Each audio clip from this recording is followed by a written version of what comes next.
I'm Neil Welch. I'm head of rehab here at the Sports Surgery Clinic in Santry. We know it's a tough time at the minute, and we know there are many of you still having to deal with aches and pains throughout the body and don't have access to physiotherapy for assistance. So we put together this brief series of videos for you to give you an overview of a lot of those conditions you might be dealing with and some rehab exercises you might try at home to get you going along the way. We hope it's of use. Give the exercises a go and see if it can give you some improvements in your condition. Hello, my name is Dr. Jim O'Donovan. I'm a consultant in sports and exercise medicine here at the Sports Surgery Clinic in Santry.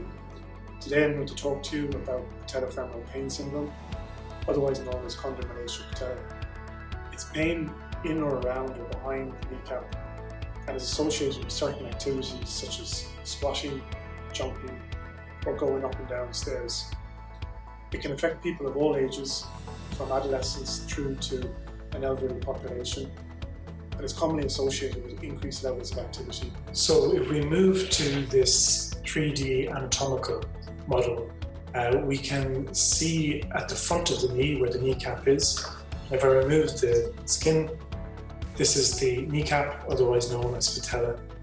And patellofemoral pain originates peripatellar, so in or around the kneecap. The pain from patellofemoral pain syndrome does not always correlate that well with the anatomical findings or radiological findings on an MRI. However, there are some features that we would look for in our differential diagnosis. This can involve patellar tendinopathy, which is a tendon that runs from the tibial tuberosity to the inferior pole of the patella, or you can get osteochondral defects or bone marrow lesions on scans in the cartilage structure, which is just behind the kneecap. It lines the surface of the kneecap and the surface of the femoral condyle as well. There is also a structure called the fat pad, and research shows that this area here beneath the capsule causes quite a significant amount of pain in patellofemoral pain syndrome. Other conditions that we would keep alert for would be conditions that aren't originating from around the knee and maybe coming from, for example, the hip. An important approach that we take here at Santry, which is multimodal in nature, is initially to prescribe exercise and deload the patient so the aggravating activities are reduced, and then look to build up muscle strength in key muscle groups around the quad. So here we can see that the quadricep muscles, which there are 4 of, and insert directly into the kneecap, play a very important role in the biomechanics or the way the kneecap moves in the groove that it sits when you flex, i.e. squash and bend your knee.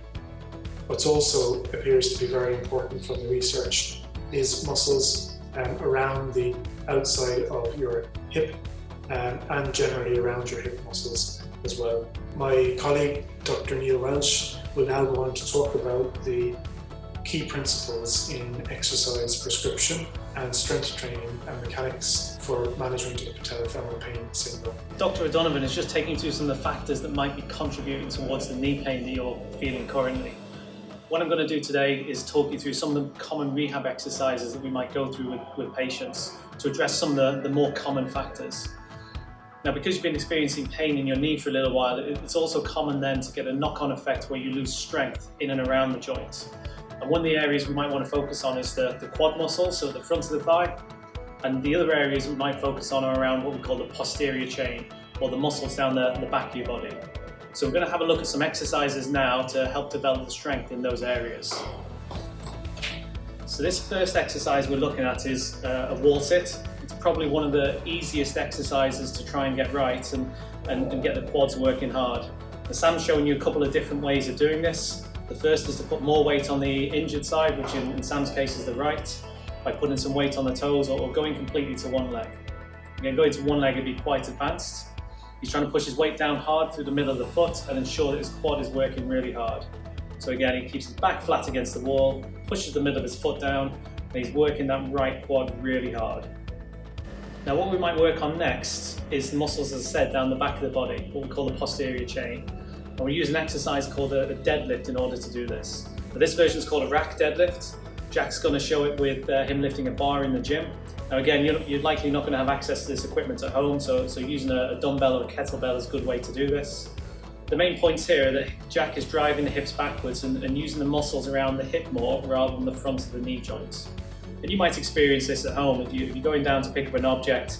If you push the hips back rather than bending the knees forwards first, we reduce the load through the front of the knee joint and it's often less painful. So the aim here is to be feeling the muscles in the bum and down the back of the legs in the hamstrings. Now for those of you who are a little less irritable, the last exercise we might use is called a split squat. Again, the idea here is to get both quads working on each leg. So you're putting even weight down through the front leg and the back leg, going very slowly on the way down. And the idea here is that the quads on both legs are working hard. Again, this can be quite an advanced exercise, and if you're particularly irritable, you might not be ready for this one yet, in which case if you stick to a wall sit. But if you're feeling up for it, you can give this a go, and it's a great way to strengthen the quads around the knee joint. So there's 3 exercises you can make a start with at home. Again, the primary focus of any rehabilitation around the knee is usually the quads, those muscles on the front of the thigh. So we want to take those muscles to a point where they get quite fatigued in order to help build up the strength. And usually you should feel some form of relief immediately after the exercises. The second focus is more about offloading the knee by using the hips more. So have a play around with that deadlift movement in order to load the hips. Be consistent with the exercises, so 3 or 4 times a week, and gradually you should start to see your knee pain reduce.